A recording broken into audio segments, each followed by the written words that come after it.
Minsan, masakit malaman ang katotohanan. Pero kung mahal mo ang isang tao, dapat handa kang tanggapin ang lahat sa taong minamahal mo. Ganon kasi ang pagmamahal. Minsan may mali, pero dapat magpatawad ka.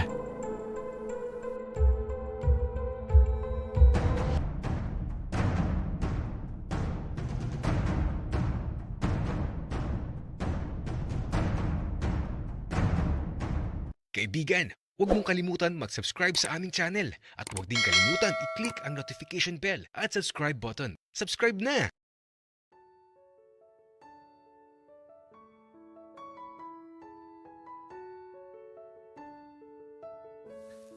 Mula sa labas ng asyenda, nakita ko ang mga pulis.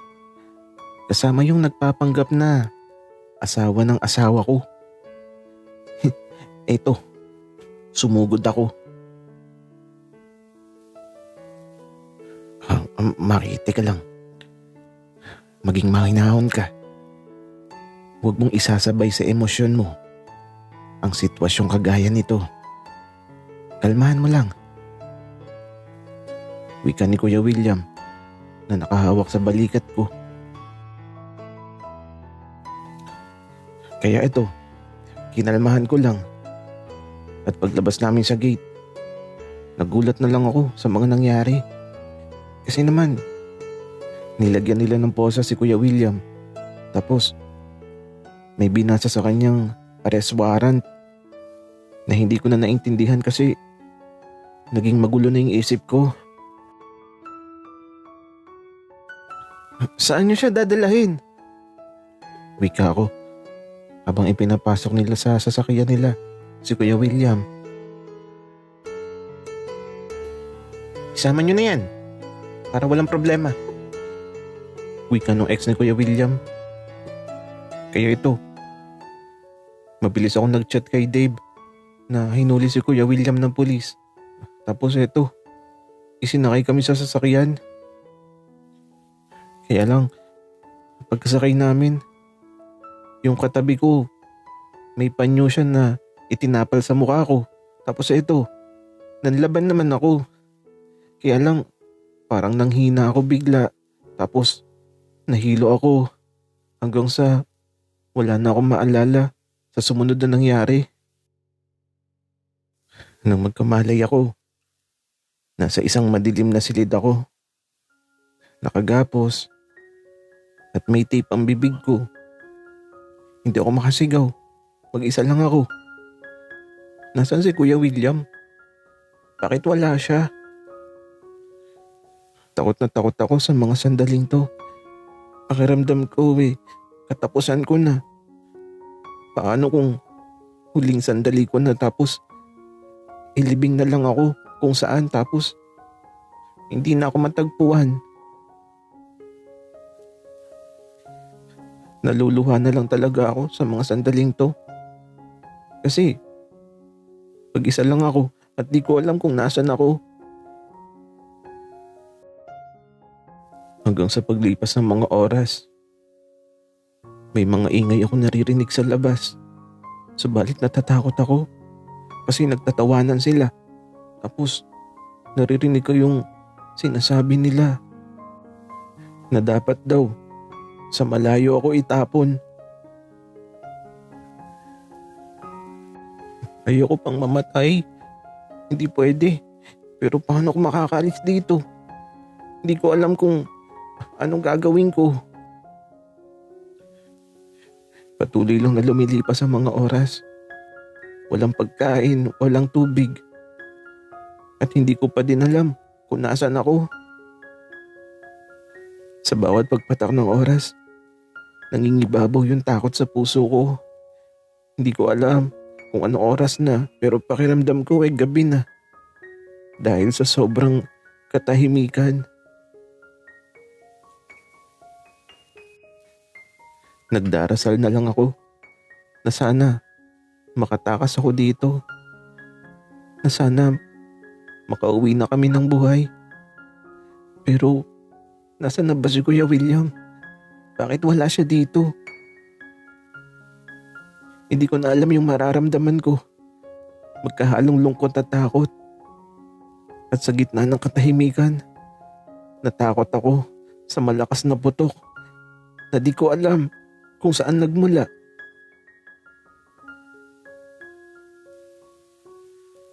Parang mga putok ng baril ang naririnig ko na mas lalong nagbigay takot sa akin.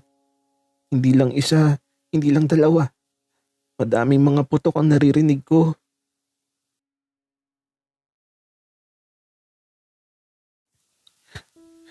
Tapos, bigla na lang naging tahimik sa buong paligid.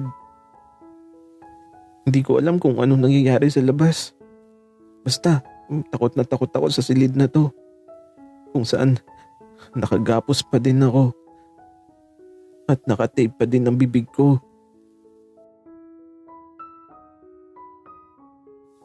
Sa paglipas ng ilang saglit, may naririnig ako. Mga kaluskos at ingay mula sa may pintuan ng madilim na silid. Natatakot ako. Baka katapusan ko na kapag nabuksan ang pintuan na yun. Kaya ito, pumikit na lang ako. At kunwaring walang malay. Habang nagpapanggap akong walang malay, narinig ko ang pagbukas ng pintuan. At kasabay nito, na naramdaman kong may papalapit sa akin.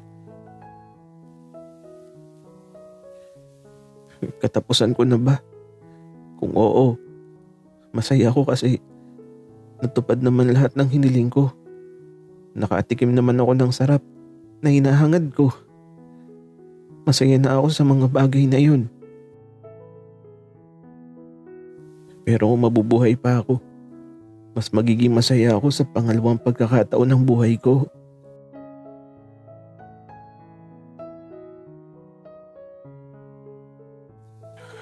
Maki, okay ka lang ba? Andito na ako. Bigla ako nabuhay ng loob nang marinig ko ang boses ng Kuya William. Kaya lang, di ako makapagsalita kasi may tape ang bibig ko. At eto, tinanggal niya ng mabilis yung gapos ko. Tapos eto, dahil madilim, wala akong masyado nakikita. Basta ang ginawa namin nung matanggal yung gapos ko, tahimik kaming umalis sa lugar kung nasan kami.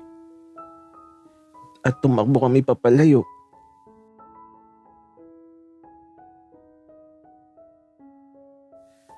Maki, buti naman at ligtas ka. Nag-alala ako sa'yo. Hindi ako makapagsalita dahil sa dami ng emosyon nararamdaman ko. Basta, naluluha na lang ako sa mga nangyayari habang patuloy kaming lumalayo sa lugar na yun. Isang lumang bahay na malayo sa kabayanan. Madilim at nakakatakot. Kaya ito, patuloy lang kami sa paglayo. Kaya lang, nang mapadaan kami sa isang poste ng ilaw, agad kong napansin na may dugo sa balikat si Kuya William.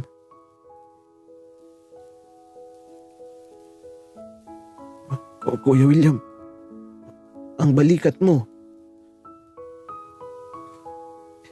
Huwag kang mag-alala, Maki. Malayo sa bituka to. Ang mahalaga, nakatakas tayo. Tara na, bilisan mo. Nagpatuloy lang kami sa pagtakas hanggang sa abutan kami ng liwanag sa daan. Kung saan may nakakita na sa amin ng teto. Tinulungan kami patungo sa pinakamalapit na ospital. Tapos ito, may mga pulis na dumating kung saan pinuntahan nila ang lugar kung saan nahuli ang mga dumukot sa amin na may mga tama ng baril. Buhay pa naman sila. Kaya lang, gagamutin muna. At kapag magaling na, diretso kulong agad. Mga nagpapanggap na pulis lang pala sila.